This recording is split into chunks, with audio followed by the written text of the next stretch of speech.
Et bonjour tout le monde et bienvenue au Prof Podcast épisode numéro 24. 24e épisode du podcast cette année. D'entrée de jeu, c'est l'avant-dernier podcast qu'on va faire cette année d'ici la fin de l'année scolaire. Il va y en avoir d'autres qui vont sortir en septembre. Cet été, on va travailler très fort pour vous en créer d'autres. Là, on va vous donner des nouvelles là-dessus. Mais avant toute chose, aujourd'hui, j'ai avec moi deux invités. Laurent Constantin, bonjour. Bonjour Marc-André. Comment ça va?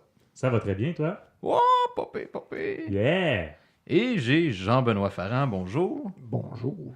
Comment ça va? Ça va bien. C'est drôle, on est les mêmes invités que la semaine passée. On devient des réguliers. Oh, rendus là. vous êtes les chouchous, les chouchous. Oh, qu'on est content. Hey, le sujet d'aujourd'hui, on va parler de la fin de l'année. Mais avant de parler de la fin de l'année, Laurent, on a un commanditaire cette semaine? Oui, le commanditaire cette semaine, MJ et compagnie, donc les cafés MJC qui sont situés à Saint-Jean-sur-Richelieu et à Chambly. Hey, je vais nommer l'adresse exacte parce que j'oublie tout le temps. À Chambly, c'est où? Au 1731 Avenue Bourgogne, juste à côté du Marius, dans le vieux Chambly. Écoutez, puis en plus, on a du beau temps en ce moment. OK, pour le reste de la semaine, il annonce vraiment pas beau, là. Mais on a vraiment du beau temps sur le bord du bassin de Chambly, ouvert du lundi. En fait, à tous les jours de la semaine, sauf le mardi, là, c'est parfait pour prendre un bon café, pour étudier, pour travailler, parce que je crois qu'il y a de la correction qui s'en vient, hein, Marc-André? Non, on va en parler. Donc, à Saint-Jean-sur-Richelieu, 300 rue Champlain, ou à Chambly, 1731 avenue Bourgogne, c'est un rendez-vous pour travailler et pour étudier au MJ et compagnie. Oui, merci. C'est des amis de profs, eux autres. Ils aiment les profs, hein? Ils aiment les profs, en fait, c'est ça. C'est des bons clients aussi, les profs, pour des cafés, je pense. Ouais, un petit peu caffinoman, c'est bon. Qu'est-ce que t'en penses, JB? Oui. Oui. Hey, JB, il y a quelques semaines, t'es allé à l'Aquops. La COPS, oui. L'Aquops, Oui. t'as fait une série de 3 reportages. Donc, Effectivement. oui, là, on va passer le 3e aujourd'hui. Déjà, Oui, et ça va vite. ça va vite, effectivement. Fait On que, est presque rendu à la fin de l'année. Fait que t'avais aimé ça, ton expérience. J'ai là. beaucoup aimé mon expérience. J'ai pas eu que des ateliers intéressants, mais les ateliers intéressants que j'ai eus supplantaient les ateliers inintéressants que j'ai eus. Fait que je te dirais que sur le total, le bilan est positif. OK. Fait que on s'en va écouter ça maintenant.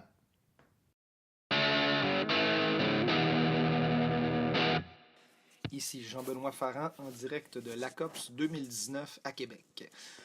Je vais vous faire un résumé de la 3e journée et un retour sur le colloque au complet. Avant tout, j'aimerais vous dire que ACOPS signifie Association québécoise des utilisateurs d'outils technologiques à des fins pédagogiques et sociales. Aujourd'hui, j'ai participé à 3 ateliers. Le premier atelier s'intitulait Géohistoire, cartographie interactive. C'était une présentation d'un produit, une application en ligne qui permet de faire de la cartographie interactive. C'était bien, mais c'était un peu cher pour le produit qui était offert. Et dans l'état où ça nous a été présenté, c'était vraiment axé beaucoup plus sur l'histoire 2e cycle du secondaire. Et j'ai l'impression que plusieurs plateformes interactives de nos maisons d'édition offrent une application semblable. Le deuxième atelier auquel j'ai participé s'intitulait « Les intérêts pédagogiques de l'usage de la vidéo en classe ». Il s'agissait d'une présentation de la collection de vidéos éducatives de la GRIX. Si vous ne connaissez pas cette collection, c'est absolument à découvrir. Vérifiez avec votre conseiller pédagogique en TIC si votre commission scolaire est inscrite ou allez vérifier directement sur le site web à l'adresse www.cve.grics.ca.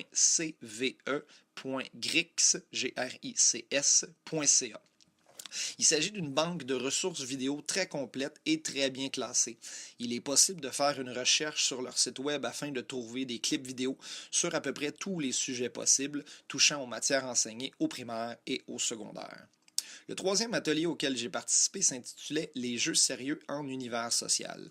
Il était présenté, lui aussi, comme la première journée à laquelle j'ai participé par des membres du Récit de l'univers social, c'est-à-dire Alexandre Lannoy et Steve Quirion. Il s'agissait d'une présentation de l'utilisation de différents jeux vidéo tels que Assassin's Creed Odysseus ou Minecraft afin d'illustrer, démontrer ou rendre plus compréhensibles des sections de matière pour les élèves. C'était un atelier très intéressant. Même si moi, je ne suis pas particulièrement un amateur de jeux vidéo, j'ai quand même été interpellé par l'intérêt que peuvent porter nos élèves pour ce médium. Je crois qu'il y a beaucoup d'applications possibles pour les jeux vidéo et les jeux sérieux en classe. Ce sera un sujet qui sera à travailler beaucoup plus. Si vous voulez, je peux vous faire une petite rétrospective du colloque 2019. On parle pour le colloque 2019 de plus de 930 participants, plus de 660 membres de l'association comme telle, plus de 130 ateliers plus diversifiés les uns que les autres ont été présentés. Ça représente plus de 200 animateurs et co-animateurs et 7 provinces du Canada étaient représentées à la COPS 2019. Si vous êtes intéressé, le résumé et la documentation de plusieurs des ateliers présentés durant le colloque peut être consulté en ligne à l'adresse www.acops.qc.ca/documentation-des-ateliers au pluriel. Ce ne sont pas tous les ateliers qui sont disponibles pour l'instant, mais la majorité y sont. Le prochain colloque de la COPS aura lieu les 7, 8, 9 avril 2020 au Centre des congrès à Québec. C'est un rendez-vous. Hey, merci JB, c'était un excellent reportage sur place en plus. Ben oui. Hey, comme un vrai journaliste. Hey, Comme un vrai journaliste, je me sens comme Tintin. Ce podcast-là fait juste s'améliorer de semaine en semaine. Imagine l'année prochaine. Oui. Fait qu'on salue les gens de la COPS. Merci pour ce que vous avez fait pour JB cette année. Peut-être qu'un jour, je vais pouvoir y aller. Je vais être aussi important que JB, on ne sait jamais. Ah, je te le souhaite. Ah ouais, c'est aussi. tellement important d'être... c'est tellement agréable d'être important, mais c'est plus important d'être agréable. Non, mais d'autant plus, Marc-André, tu dis, j'aimerais avoir l'opportunité d'y aller, mais j'ai su que dans les commissions scolaires, oui, on a un budget formation, mais on a également un budget formation technologie qui est en plus.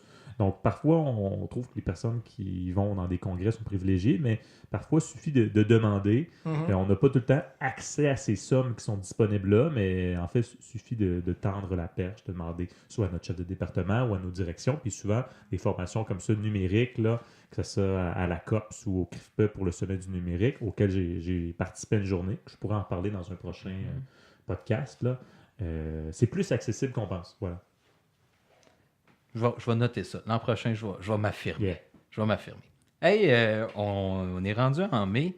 JB, tu nous disais qu'il restait 20 et... Oui, à partir d'aujourd'hui, il reste 23 jours avant les examens de fin d'année qui sont le dernier cycle, donc le dernier 9 jours à notre école, nous autres. Donc, à partir du 11 juin, les élèves sont en examen.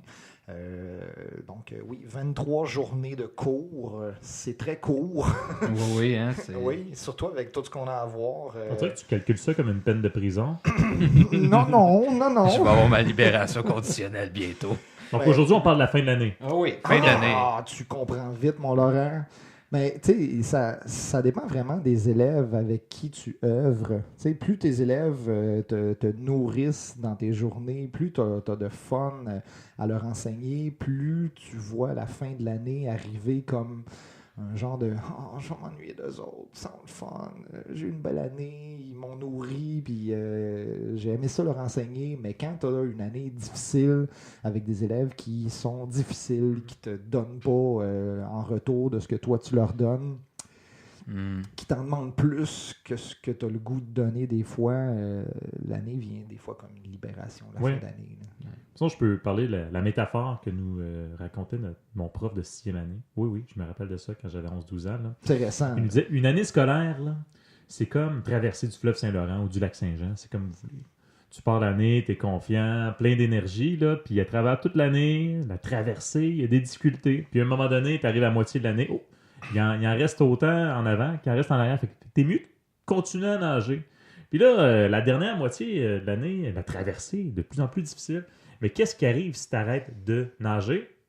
Tu coules. Exactement. Voilà. Fait que t'es mieux de continuer à ramer, à nager, là, si tu veux vraiment passer, si tu veux arriver sur l'autre rive, vraiment avec des belles réussites. Puis c'est sûr, parfois, qu'on arrive vers le mois de mars, mois d'avril, là, après la semaine de relâche, le congé de Pâques, on dirait que certains élèves se sont habitués à avoir congé.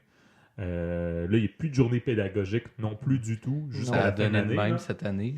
Oui, exactement. Avec tous les congés de neige, les élections qu'il y avait eu, il n'y a plus de journée Oui. pédagogique du tout. Donc, on sent peut-être un certain relâchement de la part des élèves. Le ressentez-vous, vous aussi? Oui, Oui, ben, oui. tu sais, surtout qu'on a une longue série de semaines à 5 jours. Puis dans le calendrier, comme il était construit cette année à la CSVDC, on n'a pas eu beaucoup de longues séries à 5 semaines de cours, 5 jours de cours par semaine. Tu sais, on a eu genre 2 semaines, après ça on avait 4 jours, 2 semaines, 3 semaines. Là, on a genre, je pense que c'est 5 ou 6 semaines de suite à 5 jours par semaine. Les élèves le ressentent, et nous autres aussi.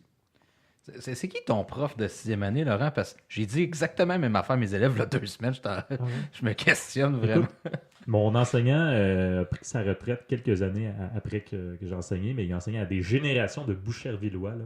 Claude Lucier. Écoute, c'est même rendu qu'il s'est créé une espèce de groupe Facebook sur la nostalgie, histoire Boucherville. Là. Et toutes les personnes voulaient des nouvelles de Claude Lucier. Et il a ressorti des vieilles photos de classe qui dataient des années 70-80.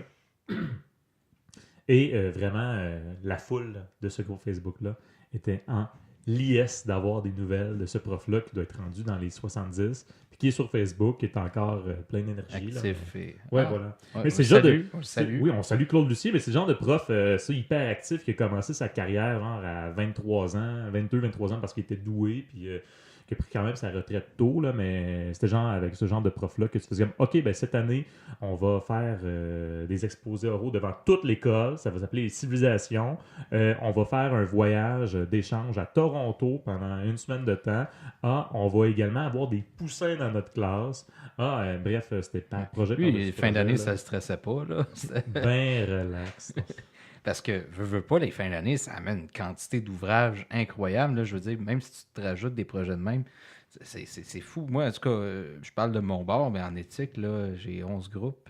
Puis oui, je m'aide pas. Là, je donne beaucoup d'évaluations, mais je peux me consoler en me disant que j'ai pas d'examen de fin d'année. Là. Et est-ce Vous, que ça ressemble à quoi de votre bord? Et surtout, est-ce que tu as créé des attentes chez tes élèves que, vous allez avoir un examen, là, puis le cours suivant, déjà tout est corrigé, vous avez vos notes sur le portail?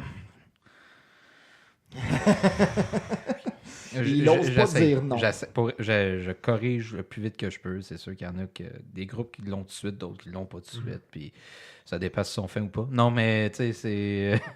non, mais on est peu représentatif de l'ensemble des matières parce que Laurent et moi enseignons la même chose. Ben, Laurent enseigne l'histoire au 2e cycle du secondaire. Moi, j'enseigne l'univers social au 1er cycle, secondaire 1 et 2. Donc... je te dirais que ça doit dépendre de la matière, ça doit dépendre de l'enseignant, ça doit dépendre de comment il a préparé son année, comment il a préparé ses élèves. Tu sais, Laurent, toi, t'enseignes en secondaire 4. 3 et 4, oui. 3 et 4, donc en secondaire 4, en histoire, il y a l'examen du ministère qui est conditionnel à la réussite du DES. Fait que... on va parler quand même de long en large des examens là, aujourd'hui parce qu'il y a plusieurs types d'examens aussi. Oui, mais la préparation à la fin de l'année va dépendre du fait que tu as-tu un examen à la fin de l'année. Est-ce que cet examen-là va être tributaire de ta réussite de ton secondaire ou l'examen va être un examen d'école que le prof a concocté lui-même? Ta planification va aussi beaucoup changer si c'est la première fois que tu enseignes cette matière-là. Tout à fait. C'est d'y aller à tâtons en disant, le ministère m'a donné un programme où je crois que tout est nécessaire à apprendre parce qu'il peut y avoir des questions sur tout ce qu'il y a au programme à l'examen de fin d'année. Un enseignant plus d'expérience pourrait dire non, ça, là, tu peux couper les cohérents, puis ça aussi. Ça, mettons, telle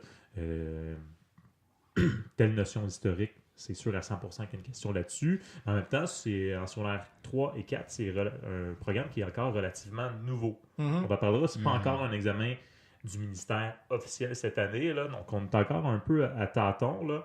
Mais surtout, moi, ce qui m'arrive actuellement dans ma fin d'année, c'est comme je l'ai dit, je ressens chez mes élèves un certain peut-être relâchement d'énergie, puis ça tombe mal parce que moi, en même temps, je fais comme OK, j'ai consacré peut-être beaucoup trop de temps sur la matière qu'on voyait en début d'année, et là, je vois la fin d'année, c'est la matière qui est importante. Ouais, Qui je manque de temps. en plus, qui est Ouais. plaisante, c'est pas juste que c'est important, c'est que c'est plaisant comme matière, et tu veux rentrer plusieurs évaluations pour être sûr que tu as couvert toute la matière, et tu veux aussi faire la révision en fin d'année, parce que l'examen qui s'en vient, c'est un examen récapitulatif de toute la matière depuis le début, là. Et on peut se le dire, sur une année, là, de septembre à juin, il s'en oublie des choses. Oh oui, Oui, oui. il s'en dit et il s'en oublie. Tu as 120 périodes que tu peux couvrir de la matière, moins le dernier cycle qui est souvent des examens, tout dépendant des écoles. Fait que si tu as une matière à 6 périodes comme nous autres, on essaie de faire un peu moitié géo, moitié histoire. On a décidé en tant à l'école qu'on ne donnerait pas d'examen de fin d'année en géo. On en donne seulement un en histoire. Fait qu'on fait un peu plus d'histoire que de géo, mais c'est quand même un examen récapitulatif de la matière de l'année au complet. Puis les élèves en Et oublient. c'est le la même matière. pour chaque... Ça pour tous les devrait. profs, ouais? Ça devrait. OK. On l'a créé en commission scolaire avec notre conseillère pédagogique. Ça devrait être cet examen-là qui devrait être donné. Ouais. J'ai bien insisté sur le devrait, mais les profs sont un peu libres de faire ce qu'ils veulent. S'ils ne veulent pas donner cet examen-là, Parce que ça se voit dans certaines matières, là, on parle d'univers social, mais c'est la même chose avec le cours d'éducation financière. Certains enseignants l'ont enseigné d'une manière, d'autres d'une autre. Monde contemporain qui donne une certaine liberté, que c'est un peu difficile d'avoir un examen récapitulatif de fin d'année, là. C'est pas comme en français où tu peux avoir des examens qui sont un peu universels ou mathématiques aussi, là.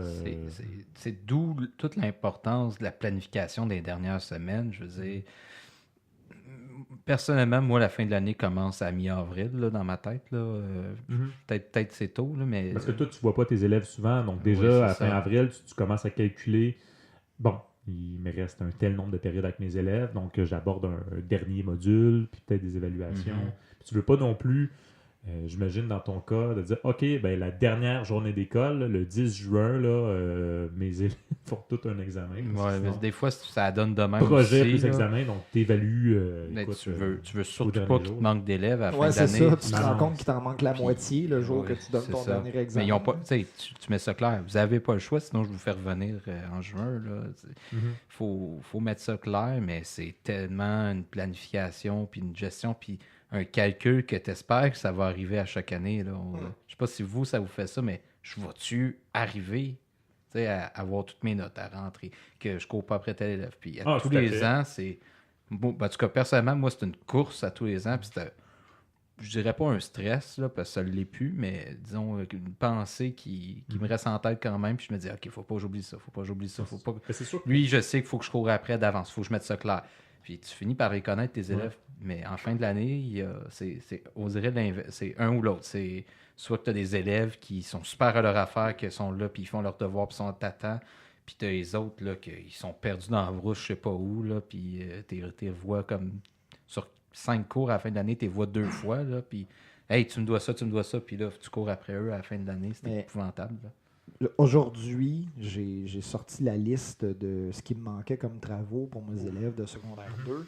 Puis je leur ai dit, là, OK, toi, il me manque ça, toi, il me manque ça, toi, il me manque ça, ça, ça. Puis je peux pas vraiment plus courir après. Ah, c'est ça. Le niveau suivant, c'est j'envoie un courriel à leurs parents pour dire s'il me remet pas de ça avant telle date, il va avoir 0. Sauf que l'élève, il va-tu plus le faire? Moi, c'est tout le Surtout temps avec les élèves que j'ai. Tu sais, même après le courriel aux parents, puis ils remettent pas, là, moi, dans ma tête, c'est tout le temps OK, je te relaisse une chance, présente-toi en récup. Puis je sais que je devrais pas faire ça, mais j'haïs ça, Non, c'est ça. mettre un 0. C'est vrai que dans ma tête, je suis un mauvais prof parce que je mets un 0, parce qu'il l'a pas remis, parce que j'ai couru après par j'ai laissé une chance, il s'était pas présent. J'ai vraiment la culpabilité facile. Là, Je pense à là-dessus. des élèves qui étaient malades ou en voyage. Puis c'était des choses quand même qui étaient autorisées par l'école puis par les parents. Là. Et ils ont raté comme une partie de la 2e étape. Puis quand je les ai revus à la 3e étape, je leur dis, ben, tu sais, faut quand même que je t'évalue. Je te donnerai pas la note de passage juste pour tes beaux yeux. Là. Faut le travail. Mais là, les bulletins sont remis de la deuxième étape, ça va. Puis là, tu continues à recevoir des fois des travaux après le bulletin en disant « Ah, moi, j'avais mes raisons, tout était motivé, cause de maladie grave, peu importe. » Puis là, tu reçois... Puis là, l'élève qui te donne le travail, peut-être un mois et demi plus tard, espère vraiment avoir sa note tout de suite. Mais moi, sur ma liste de priorités, là, ton travail en retard... T'es rendu 20e sur la liste de 40. C'est ça. Faut que je raque mon gazon en fin de semaine. Fait que... Ouais, c'est ça. Ouais, puis c'est ça aussi, tu sais, peut-être que je vais apprendre comme enseignant dans ma carrière à peut-être moins évaluer ou mieux évaluer, disons, tu sais, essayer d'avoir une moins grande charge de travail parce que pour moi, en amener à la maison, moins en faire le soir, la fin de semaine, peu importe, là. Mais des fois, les élèves se disent « Hey, monsieur, vous corrigez ça en fin de semaine? » Ben, il faisait beau pour toi, hein, en fin de semaine? Ouais, ben, il faisait beau pour moi aussi en fin de semaine, c'est ça. Je me suis pas enfermé à corriger. Mais, tu sais, souvent, on veut plus que certains de nos élèves. Ça, c'est malheureux, mais ça va être de même tout le temps. On va avoir des élèves qui vont vouloir moins que nous autres. Tu sais, tantôt, les élèves à qui je disais « il te manque ça, si tu me le remets pas, t'as 0 », mais il y en a certains qui le prenaient même pas en note dans leur agenda. Là. OK, je dois tel travail, si je le remets pas, j'ai 0. Ouais, mais OK, mais prends-le en note. Oui, mais ça me tente pas. Mais là, si tu veux que je fasse de plus... Faut avouer que je l'écrirai pas à ta place. Je prendrai pas des classes qui représentent, disons, la majorité non plus. Oui, là. effectivement. Ce qu'on a comme groupe est assez particulier. C'est ça. On parlait d'examen, là. Un examen, moi, j'en ai pas d'examen de fin d'année, là, proprement dit. Là. Est-ce qu'on prépare ça différemment, l'examen de fin d'année, qu'un examen normal? Comment vous faites ça, vous? Combien de périodes qu'on utilise pour ça? Moi, j'ai réussi à séparer, si on peut dire, la matière en 4. Là. Et donc, je me prévois 4 périodes de révision. Puis, il y a des profs, ça va être 6, 8. J'ai vu quelqu'un qui faisait 1 mois de révision avec ses élèves. Je trouvais ça peut-être un petit peu intense.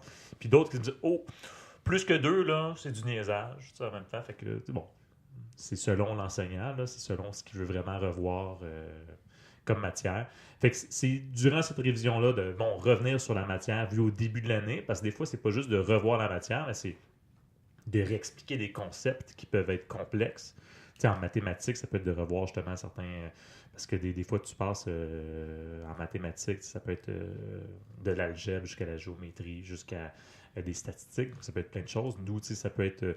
réexpliquer le gouvernement responsable de 1847, là, ça peut être un petit peu plus complexe, là. Fait que de réexpliquer ces choses-là, la politique nationale de John A. MacDonald, il faut que je réexplique ça, là, parce que je sais que mes élèves, ils ne l'auront pas du tout à la fin de l'année si je ne réexplique pas. C'est de faire des pratiques d'examen, donc ça va se voir un petit peu partout, là, de faire un examen qui s'était donné dans les années dernières pour pouvoir donner une idée aux élèves à quoi ça ressemble, un examen de fin d'année, dans quel, si on veut dire, état d'esprit il faut qu'ils se mettent, quel genre de questions ils peuvent s'attendre. Parce qu'au courant de l'année, on essaie de reproduire un peu des épreuves, là, mais c'est jamais totalement fidèle. Puis en même temps, ça va avoir un impact sur eux à se dire « OK, jusqu'à quel point je suis prêt ou je suis pas prêt? » Donc, jusqu'à quel point je panique? C'est ça. Est-ce que je panique ou un peu beaucoup? Voilà, tu me mets les bouchées doubles ou non, là, parce qu'en effet, il peut y avoir... un certain moment de panique. Mais pour nous autres, en premier cycle en histoire, la révision... T'sais, quand j'ai passé 2 cours de révision, j'en ai fait beaucoup. C'est pas parce qu'il y a peu de matière, c'est vraiment parce que je cherche le plus possible à leur faire de la révision tout le long de l'année. OK, d'accord. Avec les élèves que j'ai parti un principe il y a plusieurs années. Je sais qu'ils se préparent très peu pour les évaluations. Ils se préparent encore moins pour l'examen de fin d'année. Fait que ce que je leur ai dit, c'est... je leur donne avant chaque début de module une liste des notions qu'ils doivent connaître pour ce module-là, qui est carrément un copier-coller de la progression des apprentissages. Okay. Donc, ils prennent ça, puis OK, je dois savoir ça, ça, ça, ça. Et une fois que je sais ça, je suis prêt pour l'examen. Puis moi, ce que je leur ai dit, c'est si vous faites un document de révision qui contient toutes ces notions-là, le plus complet possible, et que vous échouez quand même votre examen, même après avoir fait votre document de révision, je vous donne la note de passage. De cette manière-là, les élèves, en faisant leur document de révision, ça les fait étudier, ça les fait réviser. Il y a moins de chances qu'ils échouent. Il y en a quand même qui trouvent le moyen d'échouer leur examen, même avec un document de révision. Donc, ils s'assurent au moins d'avoir la note de passage. Puis je leur dis, dès le début de l'année, hein, vos 6 documents de révision que vous allez faire durant l'année, gardez-les précieusement. Oui, faut vraiment, Parce que quand tu vas arriver à l'examen de fin d'année, ta révision, ça va être tes documents de révision. Tu n'auras pas besoin de revoir ton cahier d'activité au complet. Fait que tu vas déjà avoir fait une partie de ton étude, ce qui va t'aider grandement à être prêt. Puis il y a des élèves qui ont compris ça. J'en ai peut-être à peu près 3-4 par groupe qui l'ont saisi et qui font comme « OK, mon examen de fin d'année, il est déjà prêt. Je l'ai construit à mesure que l'année avançait. » Mais il y en a... Il y en a d'autres que leur feuille de révision, tu la retrouves par terre après l'examen. Ça, c'est s'ils en ont fait une. Oui, non, c'est ça, exact. Ouais. Le truc, c'est de répéter pour eux, puis de réécrire. Puis, mais tu sais, s'ils partent déjà de la base que travailler, ça sert à rien ou c'est plate, là... C'est dur. Sinon, je connais certains profs qui font ça aussi, que chacun, leurs examens cumulatifs, donc ils sont sur un nouveau module, avec un nouvel examen, mais ils vont quand même avoir des questions des derniers modules, c'est ça. Par exemple, je sais pas, tu es en histoire, tu es rendu sur le régime anglais, là, mais tu as encore des questions de ton examen sur le régime anglais, sur la Nouvelle-France, puis sur les Autochtones. Pour que ce soit encore frais dans l'esprit. Il faut que l'élève, dans son étude, sa préparation d'examen, rafraîchisse encore. Puis que, voilà, c'est de faire des bons résumés finalement. Oui. Et moi, je leur prépare aussi des documents de révision. Je leur prépare une liste des notions à connaître pour l'examen de fin d'année qui revient sur les notions de l'année au complet pour leur dire, regardez, là, ce qu'on a vu au mois de septembre, c'est loin dans votre tête, mais là, il faut que vous le sachiez. Donc, si vous vous êtes fait vos documents de révision, excusez, ça va vous aider. Et puis, le document de révision que je leur prépare aussi revient sur certaines notions plus obscures. Je cherche le plus possible à leur donner les outils pour qu'ils se préparent, mais je ne peux pas le faire à leur place. Puis ça, c'est quelque chose qu'il faut qu'on comprenne assez tôt dans notre carrière. On ne peut pas travailler à la place des élèves. Si l'élève décide qu'il ne travaille pas, ben c'est plate, mais c'est lui qui l'a décidé. Non. Tu peux être le meilleur prof du monde, le plus motivant du monde, puis lui, il ne veut pas travailler, ben il ne travaille pas. Je te comprends parce que moi, je fais des révisions avec mes élèves avant chacun des examens. Là. Et il y en a qui trouvent le moyen de ne rien noter ou de noter minimalement, finalement, ce qui est à peu près les réponses de l'examen. Ouais. Et monsieur, j'étudierai pas. Ouais, mais je leur dis pas que c'est les réponses de l'examen, mais finalement, tu compares les réponses que tu as mises sur l'examen puis la feuille de révision, là, ça se ressemble. Des fois, c'est sûr qu'il manque de détails dans la feuille de révision. J'attends d'eux à l'examen, là, mais avant chaque examen, le cours avant, la période d'avant, moi, c'est toujours caout. OK. Caout de révision. Je me suis monté des révisions qui sont disponibles publiques. Puis je leur dis, là, vous les cherchez sur Kahoot, Monsieur JB, vous créez un compte, vous cherchez ça, Monsieur JB, ils sont tous là. Vous les faites comme vous voulez, là, vous pouvez les faire en gang, vous pouvez les réviser vous-même, puis c'est quasiment les questions de l'examen. Puis en classe, ils ont toutes des tablettes ou téléphones cellulaires, puis ils peuvent participer. Oui, moi c'est une période AVAN, emmenez votre appareil numérique. La grande majorité ont leur propre cellulaire, mais on a des labos d'iPad mobile qu'on peut emmener en classe. Puis les élèves, ils trippent, là, c'est toujours un concours qui va finir premier du Kahoot. Puis les élèves aiment ça, puis c'est un jeu, ça sert de révision. Pour les auditeurs, Kahoot? Kahoot, c'est un site web, K-A-H-O-O-T, qui permet de créer des quiz que tu fais en ligne. Tu peux répondre en temps réel. Oui, c'est ça. Tu t'inscris en tant que prof, tu crées ton quiz ou tu t'en vas en chercher un. Il y en a plein de disponibles. Tu les cherches par mots-clés et sur des dizaines et des dizaines de sujets différents.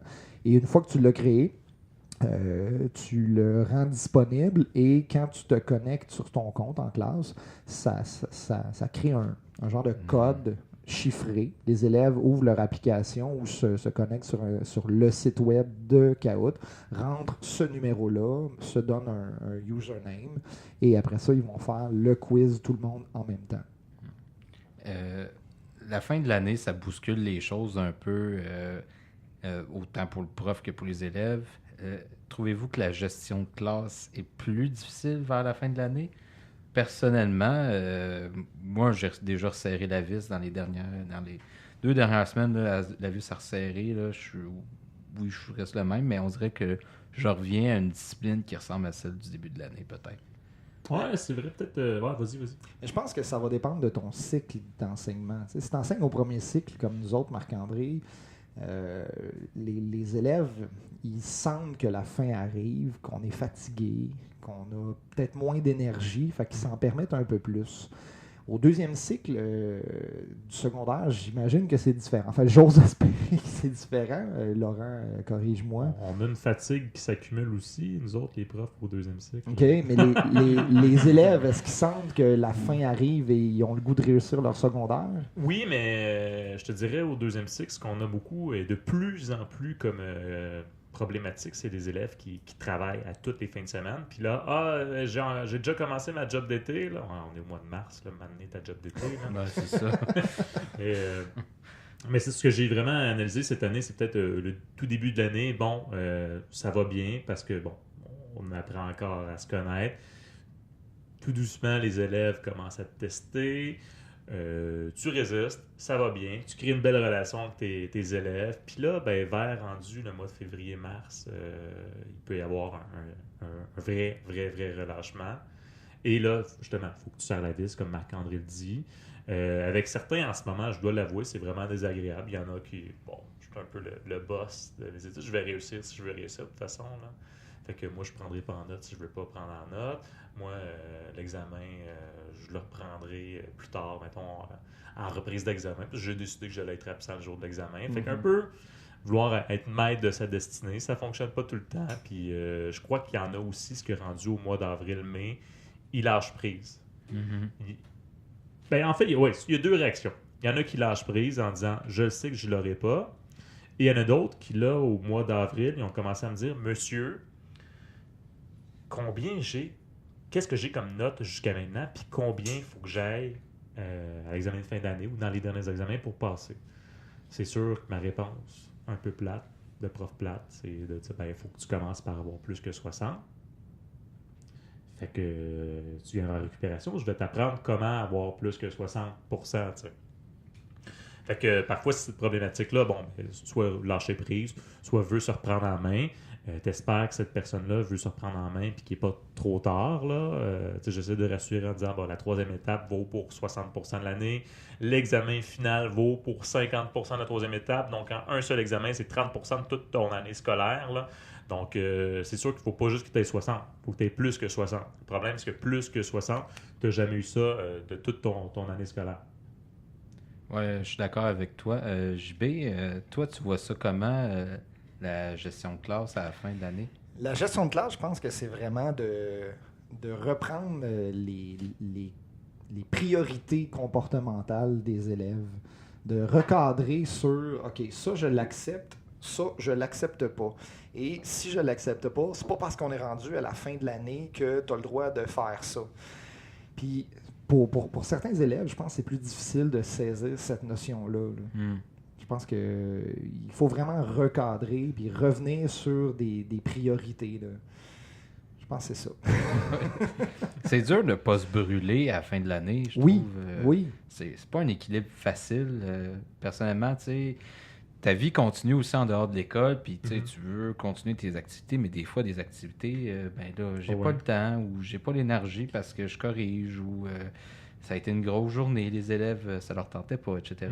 Mais c'est en même temps, est-ce que on parle du lâcher-prise de l'élève, mais ça se peut-tu qu'à un moment donné, l'enseignant, lui, lâche prise, l'élève qui ne réussit pas et ne veut pas réussir depuis le début de l'année, ça se peut-tu qu'à un moment donné, nous autres, on dise, ben regarde, moi, j'ai tout essayé pour qu'il réussisse, j'ai tout essayé pour, si on peut dire, qu'il y ait une bonne gestion de tâches, pour avoir une belle relation avec lui, puis ça fonctionne pas. Donc, ça se peut qu'aussi, à un moment donné, rendu au mois de mai, là, l'enseignant fait comme, regarde, Si tu veux réussir, tu réussiras. Là. Mais en ce moment, moi, je veux que tu ne sens pas vouloir réussir, puis tu ne sens pas vouloir avoir un bon comportement en classe, quoi que ce soit. Là. Donc, il arrivera ce qui arrivera. C'est ça qui arrive parfois. Aide-toi et le ciel t'aidera, comme disait mon père. Je le dis souvent, ça. Ouais. Hey les gars, c'est l'heure de la question rock and roll.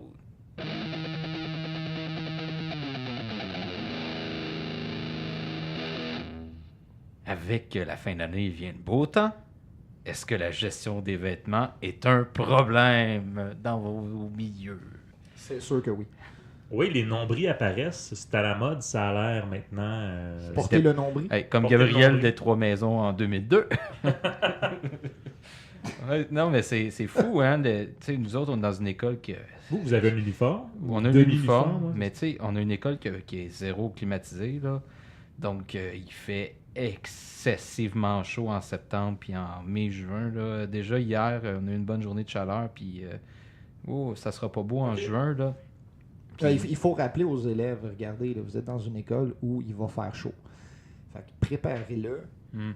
Habillez-vous en conséquence. Oui, OK, vous êtes obligé de porter votre T-shirt de l'école à tous les jours, sauf que mettez pas des pattes longues. Mettez pas un chandail en dessous de votre Non, T-shirt. c'est ça. Mettez pas des grosses bottes. T'sais, habillez-vous en conséquence. Puis ça, à chaque année, je pense que je le répète, puis il y a certains élèves que ils vont se plaindre, ils ont leur gros coton ouais, ouetté c'est ça. par-dessus leur T-shirt, puis avec leur T-shirt de l'école par-dessus leur coton ouetté. Ils se plaignent qu'ils ont chaud avec leurs grands pantalons, puis Non, c'est un problème pour ça. C'est t'sais, sûr. ils s'habillent souvent à l'inverse de la saison. T'sais, l'hiver L'hiver, dehors, ils sont tout nus ils dehors. s'habillent quasiment pas. Et l'été en dedans, quand il fait super chaud, ils s'habillent trop. Fait que, oui, c'est une gestion qu'il faut faire, ça, la gestion du vêtement de l'élève. Parce que j'en parle avec les élèves dans le cadre de mon cours aussi, tu sais, les vêtements, puis on parle du phénomène d'hypersexualisation. Puis, tu sais, arrive la question, oui, mais vous autres à l'école, vous acceptez pas les petites shorts. Puis, effectivement, tu sais, c'est peut-être pas l'école, il faudrait que tu critiques, mais peut-être justement les magasins qui offrent pas de choix actuellement. Puis, je trouve ça plate pour les filles que. Tu sais, tout ce qu'on offre, c'est des mini-shorts Mhm. plus que mini. Je sais même pas Qui si... arrive Des des- ceintures. dans le pli de la des- fesse. Là. C'est ça, je pense qu'on appelle ça des bobettes rendues là, mais... Non, ça s'appelle une ceinture rendue là. Ouais, c'est ça.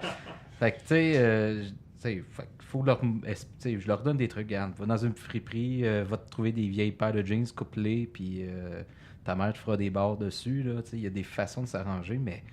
Je vais aller du côté des gars, ben, ça se peut que tu aies à faire ça, mais l'école, c'est pas une place non plus pour gérer, disons, la mode. Non, Puis, il faut qu'ils comprennent aussi que dans leur vie professionnelle, dans leur vie d'adulte plus tard, ils auront plusieurs occasions où ils n'auront pas le droit de s'habiller comme ils veulent.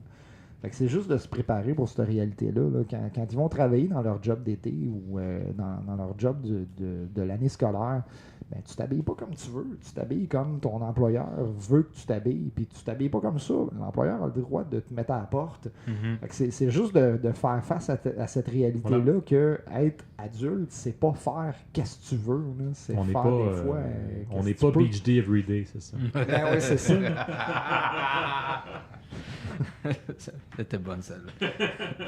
Mais ouais, mais tu sais, en même temps, là, je vais faire le parallèle avec tu sais, la belle température des vêtements, puis tu fais pas ce que tu veux avec l'école buissonnière. Comment on le dit dans le milieu, moi, quand j'étais jeune, c'était Foxé. Toi, c'était ça, Laurent, Foxé? Ouais, mais je le faisais pas. Moi non plus. Ok. L'eau fait. Ouais, Lofé, à cette Ah, heure. nous autres, c'était Lofé. Non, moi, c'est Foxé. À cette heure, c'est Lofé. Toi, c'était quoi? C'était Lofé. Ouais, c'était Lofé. Ouais, ben moi j'ai fait mon secondaire de 89 à 94, puis c'était déjà Lofé. À Granby, ça a toujours été Lofé. En fait, moi, c'était juste pas se réveiller. Ça. Mais moi j'étais dans une école qui était loin, fait que c'était difficile. Ceux qui l'ont fait, c'est parce qu'il y avait une auto. Parce que sinon, partir à pied du Verdivin pour aller au centre-ville, t'as quasiment 1 heure de marche. Fait que fallait vraiment que tu sois motivé. Comment on garde nos élèves en classe à la fin de l'année? C'est que, tu sais, mettons, ils sont responsables de leurs décisions, là, on est tous d'accord là-dessus, mais en tant que prof, comment on peut convaincre un élève de rester en classe au lycée? Est-ce qu'on peut Au convaincre un premier élève cycle, vous avez de la rester en classe? difficulté avec ça? Ben oui, pour certains. Oui. Puis même avec la communication avec les parents, quoi que ce soit. Tu viens de Tu veux- résumer tu l'argument, veux- Laurent. Tu veux pas nous partir là-dessus. Ah, ok, d'accord. Surtout cette année. On en jasera. Ben, je sais micro pas ce que tu fermé. parlais de voiture, tu parlais de voiture, quoi que ce soit, fait que je pensais que c'était peut-être plus un problème du secondaire. Tu sais. Nous, à l'école où je travaille, bon, les commerces ne sont pas si proches que ça, mais tu peux marcher puis tu arrives à certains les petits attraits, restaurants, là. Les attraits, c'est un gros facteur. Oui, là. Nous oui, autres, oui. on a le centre d'achat pas loin. Là. Ouais, pas si loin que ça. Mais est-ce que tu peux convaincre un élève de rester à l'école si l'élève a vraiment décidé que ça ne l'intéressait pas, puis que Non, c'est ça. le parent en arrière donne pas d'incitatif à ce que l'élève reste à l'école? Je pense qu'on se bat contre un monstre. Là. C'est cours d'éducation physique à l'extérieur. Oh, on va rester à l'extérieur après le cours. Ben, c'est ça, tu sais, c'est c'est mon cours d'histoire, le prof est poche, je sais que je vais échouer de toute façon parce que j'ai pas travaillé de l'année. Ben, Même si je suis le prof le plus intéressant du monde, ce que je suis pas, je pense que l'élève, s'il a décidé qu'il serait pas là, il sera pas là. C'est plate, mais c'est ça. Surtout si, même si l'école appelle à la maison pour dire votre enfant, il a fait l'école, il va avoir une retenue, puis que le parent fait comme oh, OK. Ouais, Qu'il n'y a pas plus de suivi que ça. Si le parent nous appuie pas, on se bat Non, c'est difficile, c'est contre un moulin à vent. Là. On se retrouve à être Don Quichotte qui se bat souvent, c'est contre des moulins. des modèles qui se reproduisent. Là. Oui. Le parent qui, pour lui, l'école n'était pas nécessairement super important, puis peut-être que lui-même faisait l'école buissonnière. Donc, c'était pour ben, essayer d'aller à l'école de la vie, là, mais c'était pas... l'université de l'école de la vie, c'est ça. c'est ça. Donc finalement c'était pas important pour lui, donc pour son enfant il fait juste faire comme j'ai fait, c'est pas si pire que ça. Moi, j'étais pas bon à l'école, fait que c'est normal que tu sois pas bon à l'école. Ouais. Fait que c'est un combat perdu d'avance. Pas nécessairement perdu d'avance. On peut avoir des incitatifs, mais je pense que si on n'a pas le parent derrière nous, tu sais, comme j'écris à toutes les fois que j'écris à des parents, votre collaboration est essentielle à la réussite de votre enfant. Je pense dans tous mes courriels que j'envoie aux parents, je termine en disant ça pour leur faire comprendre on a besoin de vous, de votre côté, puis nous autres de notre côté, qu'on travaille ensemble pour que votre enfant comprenne qu'on travaille ensemble pour lui. Moi, je fais la même chose aussi, puis j'espère que le courriel soit lu. Tu sais, on n'a malheureusement pas, nous, sur notre boîte courriel, c'est la confirmation que le courriel a été ouvert et lu, là, comme ça pourrait se faire différemment. Mais des fois, j'ai des petits retours, tu sais, quand je pose des questions, comme où j'ai des parents qui font comme « Ah, mais merci de nous informer, mais je dois t'avouer que le dernier courriel que j'ai envoyé à tous mes élèves de secondaire 3 en disant « Voici les évaluations qui restent d'ici la fin de l'année, voici l'évaluation qui est en cours, les critères de correction. » Je n'ai eu pour 90 élèves aucun genre retour. Bienvenue dans le club. Ouais. C'est Ben, notre des fois, tu fais quotidien. comme, ça. Hey, le temps avance et se bouscule et ça me pousse à la question suivante. La fin de l'année, là, il se passe plein d'activités. Là, justement, les événements se bousculent. Comment on deal avec ça? Là? Quand tu te fais couper des cours pour des activités, pour plein d'affaires, comment on gère ça? Là? Des fois, ça peut être source de stress, là, on s'entend. Là. Ben, des examens prévus à l'horaire, des bris d'horaire. Nous autres, au premier cycle du secondaire, il y a le dernier cycle de cours, les 9 derniers jours qui sont carrément coupés, qui ne sont plus des cours. En plus, il y a l'examen de français du 15 mai qui est en bris d'horaire. Il y a l'examen de mathématiques du 31 mai qui est en bris d'horaire aussi.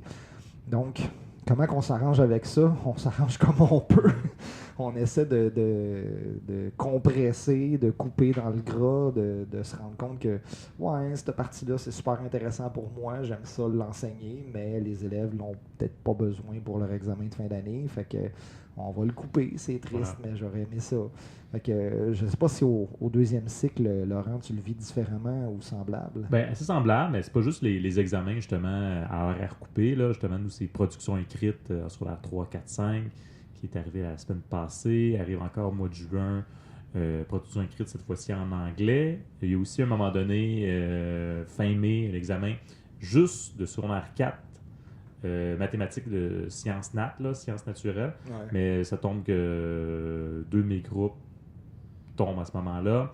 Et j'ai, je crois, le 2/3 des élèves. Là. Fait que je vais avoir 2 périodes de suite avec peut-être juste 6 élèves dans mes groupes. Fait que ce ne sera pas un cours super pertinent avec 6 élèves dans mes groupes. Fait que ça va être une forme de révision. Et ça se rajoute à les secondaires 3, vendredi, sont allés visiter des DEP. Donc, j'ai perdu 2 périodes avec ça. Une pièce de théâtre, une conférence. Donc, des choses qui arrivent parfois qui sont prévues depuis le début de l'année, mais des fois des choses qui ne sont pas prévues et qu'on sait parfois 1 ou 2 semaines d'avance. Donc, ça chamboule un peu notre calendrier, notre planification. Et justement, il faut prévoir en conséquence qu'il y a peut-être certains groupes que je vais être en avance sur 3 cours. Et d'autres groupes que je vais vraiment être en retard. Là, c'est ce que je vois en ce moment. Là. J'ai tenu un examen dans 3 groupes différents. Puis finalement, ça a été tenu sur 3 semaines différentes. Là, seulement qu'il y avait du retard ou de l'avance. Là. Ça te donne du temps pour corriger. Oui, c'est ça, d'une certaine façon. Puis là, en plus, il y a les élèves, qui sont absents. Là, fait qu'il y a des reprises d'examen, comme on parlait au début du podcast. Là, que tu veux être sûr que d'ici la fin de l'année, tu aies reçu tous les travaux de chacun de tes élèves, là, parce que sinon, à un moment donné, avec tous les élèves que tu peux avoir, ça peut tomber en 2 chaises, puis t'oublies, finalement, regarde, 0, non évalué. Là, des fois, c'est exactement pour ça que j'essaie le plus possible de rentrer mes notes sur GPI à mesure que j'ai terminé de corriger. Comme ça, j'ai un portrait facile à consulter, de voir, OK, il me manque tel travail pour tel élève. C'est le même. Il y a 5 évaluations par élève, là, maintenant, à 300... À 11 groupes. Ouais. Là, t'es comme, OK, moi, des fois, je me fais juste une liste pour une sorte de travail, un travail dans tous mes groupes. OK, j'ai 10 élèves à aller voir. Toi, donne-moi ton travail, puis... Sinon, t'as 0. C'est ça. On revient à ce qu'on boucle la boucle. Oui. J'ai joué à la police un peu partout, là. Oui. Hey, aux parents. Merci beaucoup. C'était un excellent podcast. En passant, j'ai fait une erreur au début du balado. C'est le 25e podcast aujourd'hui. Oh, OK, d'accord. Déjà? 25e. Hey, c'est un beau chiffre, 25 quand même. Quand même. Je suis surpris. C'est un très beau projet que tu as mis en place, Marc-André. Merci de nous faire vivre ça. C'est pas possible sans d'excellents collaborateurs. Ah, quelle belle fleur. T'es fin. Vous autres, vous êtes too much. Donc, si vous avez aimé le podcast, n'hésitez pas à le partager, laissez-nous des commentaires. Il y en a plusieurs qui laissent des commentaires d'ailleurs. La semaine passée, on a un gars qui nous suit depuis pas mal le début qui s'appelle Guillaume Desgarés, qui nous a dit qu'il adorait nos sujets puis qu'il aimait beaucoup de balado. Fait qu'on le salue, merci beaucoup Guillaume. Hey, c'est un de mes amis Facebook, Guillaume. Ah oui? Ben oui. Ah, ben on le salue, mais il est super fin, il nous laisse des commentaires, il suit le podcast. Si vous avez des sujets qui vous intéressent, dont vous auriez le goût qu'on discute, ou que vous auriez le goût de discuter avec nous, on enregistre le mardi à Granby. Et on est toujours intéressé d'avoir des collaborateurs. On a toujours de la misère à trouver. À la fin de l'année, hein, ça se bouscule. En plus. On a de la misère. Lâchez-vous lousse. Cet été, envoyez-nous un petit courriel pour nous dire « Hey, telle affaire, j'aurais le goût d'en jaser avec vous autres. » Puis venez nous voir. Ça a l'air que les profs, l'été, on a plus de temps. Et il paraît. Mais oui, je vous confirme qu'on va être là pour une 2e saison l'an prochain. C'était l'avant-dernier épisode de la saison. Donc, la semaine prochaine, on verra le sujet, mais je pense que ça va parler de vacances. J'ai comme ce feeling-là. On va se mettre, après la fin de l'année, les vacances. Donc, si vous avez aimé, n'hésitez pas à le partager. On est sur Facebook, Twitter, Balado Québec, YouTube, iTunes, Spotify et Overcast. Yeah! Je finis par les apprendre. Hein? Ah, c'est bon. Donc, partagez, laissez-nous des commentaires, ça nous fait plaisir. Si vous voulez le partager sur des plateformes de profs, c'est toujours apprécié. Là, j'ai toujours peur de déranger quand je laisse ça là, mais regarde, ça, je m'en fous. Ils viendront m'insulter. Merci de nous avoir écoutés. Et Laurent, veux-tu nous rappeler le commanditaire de la semaine? Alors, le commanditaire de la semaine était les cafés MJ Ici. MJ Compagnie, c'est un café, c'est une pâtisserie, c'est un traiteur, c'est une boutique. C'est une péninsule! C'est un cap! Que dis-je? Et que dis-je? C'est à Chambly et à Saint-Jean pour bien étudier, bien corriger, bien travailler et surtout, passer un bel été. Oui. Hey, ça n'a pas été inondé, Saint-Jean, cette année? Non, c'était très beau. C'est juste mon sous-sol qui était un petit peu inondé, mais... Ah ouais? Ça, c'est des On va s'en parler tantôt. Ça parle. Hey, passez une excellente semaine. Merci de nous écouter. Hey, bonne semaine! Oui. Lâchez pas, il en reste plus long. Bye!